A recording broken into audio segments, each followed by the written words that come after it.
सो हम लोग स्टार्ट करते हैं।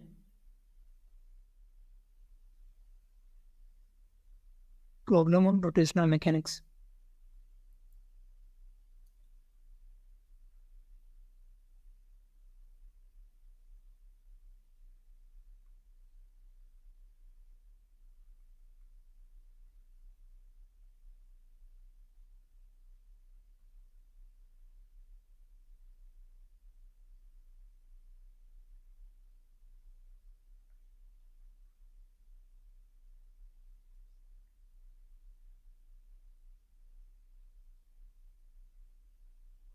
ठीक है, देखिए फर्स्ट प्रॉब्लम है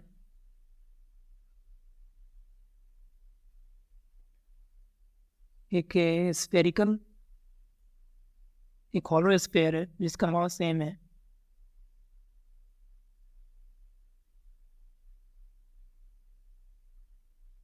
कैपिटल एन है और इसका रेडियस आर है।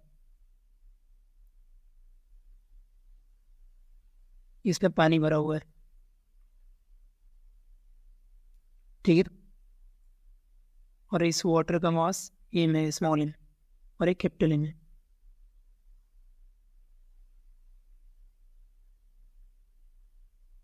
और ये रोल कर रहा है एक हॉरिजॉन्टल सरफेस पे with linear velocity v not.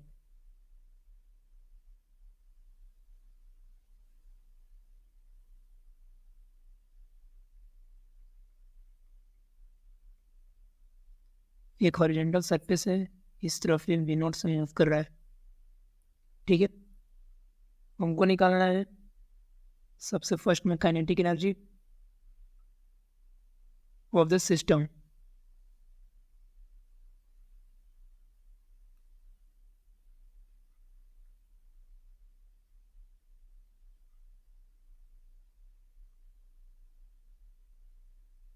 और सेकेंड, अगर इसमें जो वाटर है वो फ्रीज हो जाए तब काइनेटिक एनर्जी कितना होगा, कि जब वो आइस बन जाए तब उसका काइनेटिक एनर्जी कितना होगा सिस्टम का।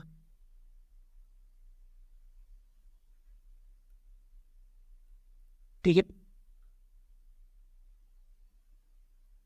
सो बेसिकली एक हॉलो स्फीयर है जिसके अंदर पानी भरा हुआ है। वो उसका सेंटर ऑफ मास का जो वेलोसिटी है वो v नॉट है।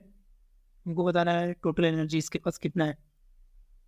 फर्स्ट तो फर्स्ट में काइनेटिक एनर्जी जब निकालेंगे, जब इसमें वाटर है, आइस नहीं बना हुआ है, तब क्या होगा। सो वाटर जो इसमें है वो रोटेट नहीं करेगा बल्कि उसे ट्रांसलेट कर रहा होगा। ठीक है, सो काइनेटिक एनर्जी हो जाएगा kinetic energy of sphere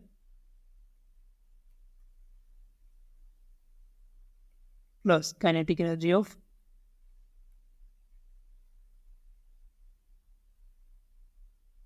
water.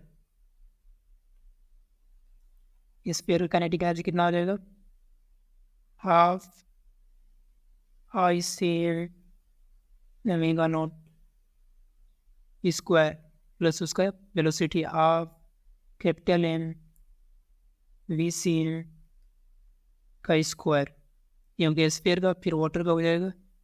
Rotational तो जीरो है, इसके साथ ट्रांसफर बन जाएगा half small M V C square.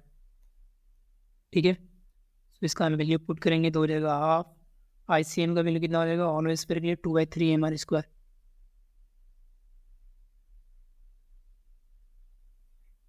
आएगा ना कितना हो जाएगा, प्योर रोलिंग के समय V naught square by R square plus half M V C M कितना है V naught square plus half small M V naught square. So इसका वैल्यू हो गया 2 और 2 cancel, R square cancel, capital M V naught square by 3 1 plus half M V naught square and 3 plus 2 5 M V naught square by 6 plus 8 half small M V naught square, ये capital M है। ठीक है, second case में क्या हो जाएगा, और जब ये आइस बन चुका होगा तो वो भी रोटेट कर रहा होगा, तब हम लिखेंगे काइनेटिक एनर्जी स्फीयर का तो उतना ही रहेगा, half I C N omega naught square plus half in capital N G naught square plus इसका half I C N water का omega naught square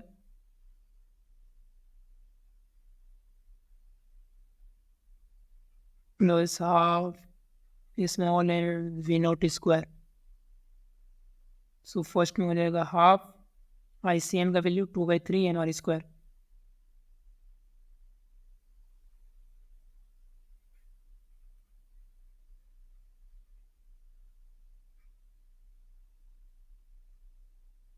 omega naught square plus half capital N V naught square, इसका भी मिलेगा 2/3, लेकिन इस बार small N R square और omega naught कितना मिलेगा V naught square upon R square plus half in V naught square. यहाँ पर भी ओमेगा नॉट हो जाएगा V naught square by R square, इसलिए कैंसिल हो गया, आर स्क्वायर भी यहाँ पर कैंसिल हो जाएगा, सो हो जाएगा M V naught square by 3 plus half M V naught square यहाँ पर और half M V naught square यहाँ पर M V naught square, O sorry capital M में स्मॉल एम है तो ये दोनों ऐड नहीं होगा, सीधा capital M V naught square by 2 plus ये कैंसल आर स्क्वायर कैंसल, ये हो जाएगा M small M V naught square by 3 plus small M V naught square by 2। इसका हम जब करेंगे तो हो जाएगा 5/6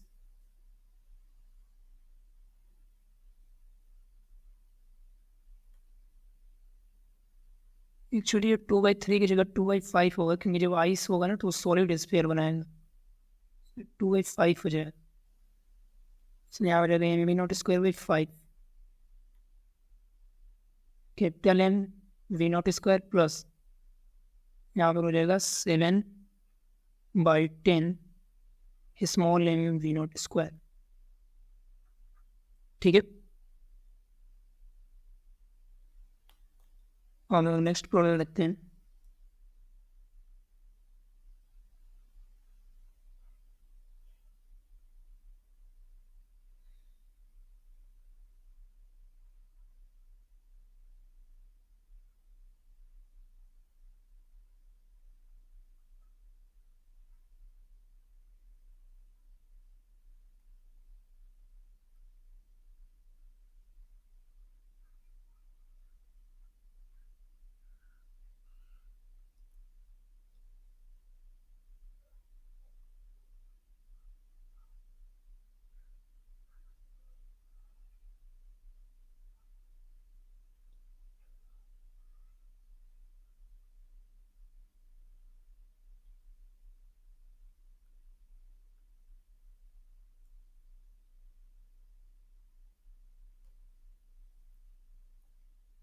एक सॉलिड सिलेंडर है जिसका वहाँ से स्मॉल एम है, रेडियस स्मॉल आ रहा है और वो रोल कर रहा है नीचे की तरफ इंक्लाइन प्लेन से, फिर आए डिक्लाइन प्लेन,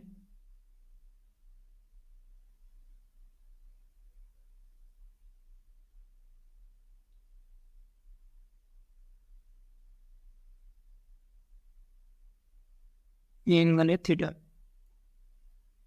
और इस पे एक सिलेंडर है जो रोल कर रहा है, जिसका मास सेम है, रेडियस आर है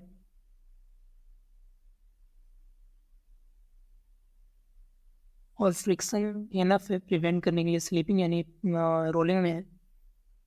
हमको स्पीड बताना है सेंटर ऑफ मास का जब ईच हाइट ऊपर से नीचे जा रहा हो।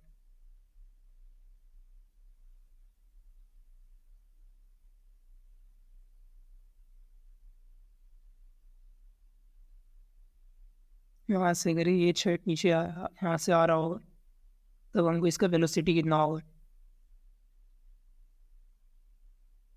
सो इनिशियली एनर्जी इसके पास कितना है, energy H,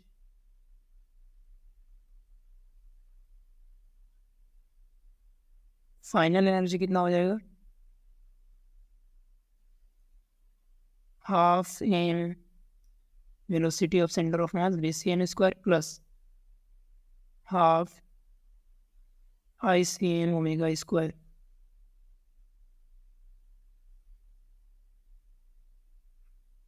VCN by R का जो वैल्यू है ओमेगा के बराबर होगा, क्योंकि रोलिंग का केस है, फ्रिक्शन एनफ है, ठीक है, इस सरफेस पे।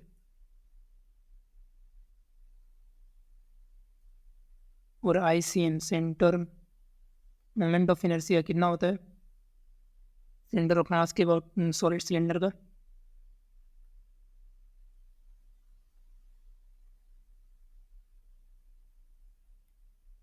M R square by 2।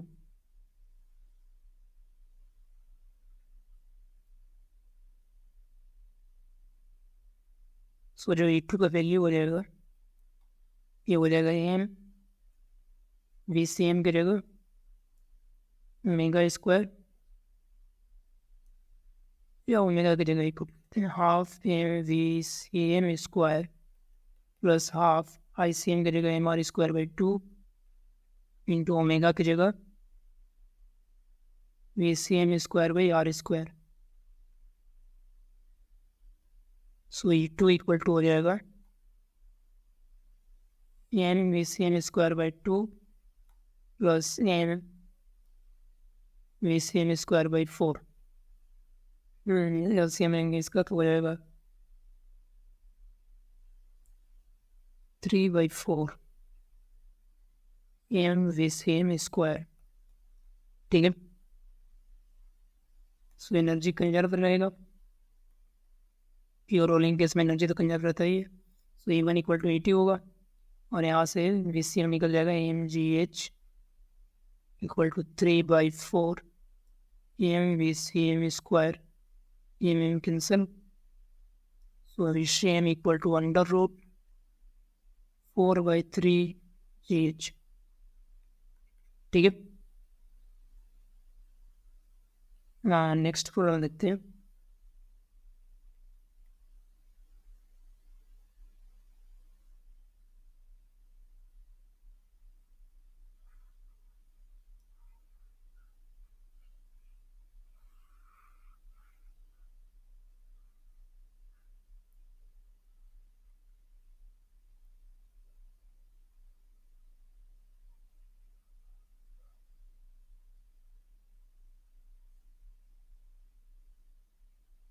देखिए एक कार्ट है जिसका मास एम है और उसमें 4 व्हील्स लगा हुआ है।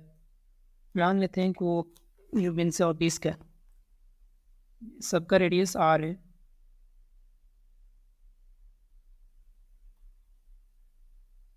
ऐसा कितना व्हील्स है, 4 व्हील्स, ठीक है। लॉस एम है टोटल कार्ट का,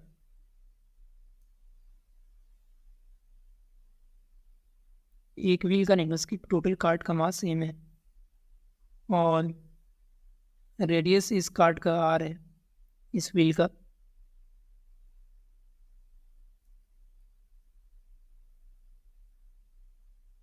इसका मास एम है, स्मॉल एम। हमको एक्सेलरेशन निकालना है कार्ट का, जब फोर्स एफ हम अप्लाइड करते हैं, जब कार्ट पे हम फोर्स एफ अप्लाइड कर रहे हैं इस डायरेक्शन में, तब हमको बताना है acceleration of the cart. Obviously slipping नहीं है, हॉरिजॉन्टल रोड पर मूव कर रहा है तो स्लिपिंग नहीं है, यानी प्योर रोलिंग में। तो क्या हो जाएगा, नीचे क्या लग रहा होगा, फ्रिक्शन। इधर यहाँ पर फोर्स लग रहा है, तो इस केस में कितना हो जाएगा, एक्सेलरेशन अल्फा आर के बराबर। सो अगर यहाँ पे जो हम फ्रिक्शन इस तरफ लग रहा होगा क्योंकि फोर्स आगे के डायरेक्शन में है, सो अगर हम इस पॉइंट से टॉर्क लेंगे तो हो जाएगा F into R equal to I alpha. इसके अबाउट आई लेंगे अगर डिस्क है तो डिस्क का हो जाएगा M R square by 2 into alpha.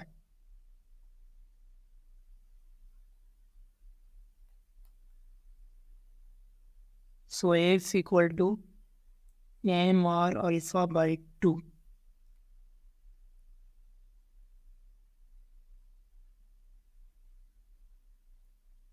और अल्फा का वैल्यू कितना हो जाएगा A by R. So M A by 2 R और आर कैंसिल हो जाएगा। सो ये फ्रिक्शन आया एम ए बाई 2। हमको निकालना है एक्सेलरेशन। सो अगर हम इसका इक्वेशन लिखेंगे तो हो जाएगा एफ आगे के डायरेक्शन में पीछे फ्रिक्शन कितना एफ। लेकिन ये कार्ड पे है, टोटल कार्ड पे कितना हो जाएगा 4F equal to mass of the cart plus किसका मास, इस चारों व्हील का 4 स्मॉल एम इंटू वे एक्सेलरेशन। तो यहाँ से ए का वैल्यू आ जाएगा कितना F minus 4 ma by 2। So F minus 2m। ये सॉल्व करते हैं F minus 2ma equal to mn plus 4ma। इसको उधर लेंगे तो हो जाएगा 6। सो ए इक्वल टू हो जाएगा F by m plus 6m। ठीक है, उम्मीद है सॉल्व हो जाएगा और नेक्स्ट प्रॉब्लम करेंगे नेक्स्ट लेक्चर में।